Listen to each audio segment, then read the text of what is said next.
Alright, so original plan was to use this map that the students drew to log the locations of all the bacterial samples that we would do and all the places that we found different types of fungus.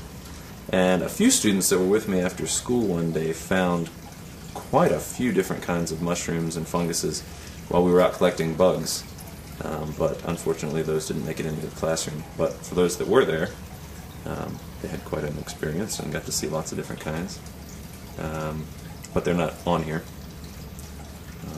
But when the unit is done in this fall, hopefully, this map will be full of lots of colors and pinpricks and labels and scribbles.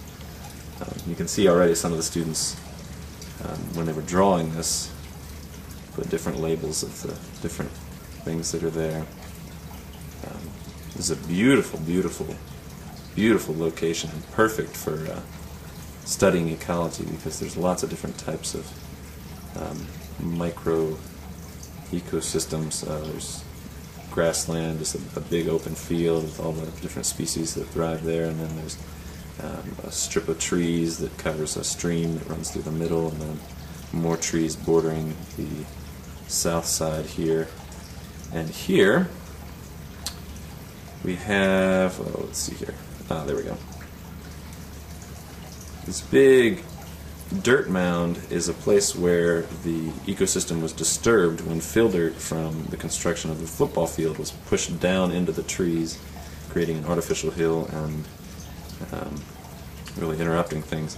And we got to notice the different kinds of plants that grow there as opposed to at an undisturbed place. And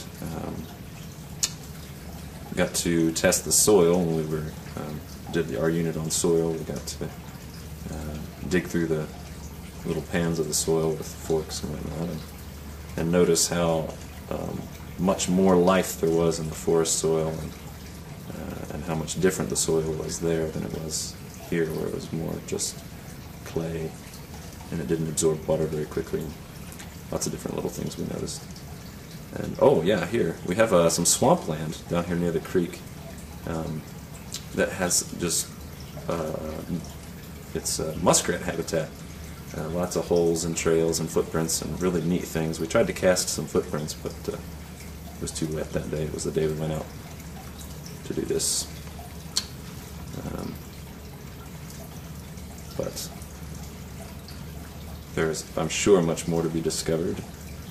We found lots of different kinds of animals, from snakes to turtles to muskrats, obviously, and groundhogs, and more insects than you can imagine. But we'll get to that in a moment.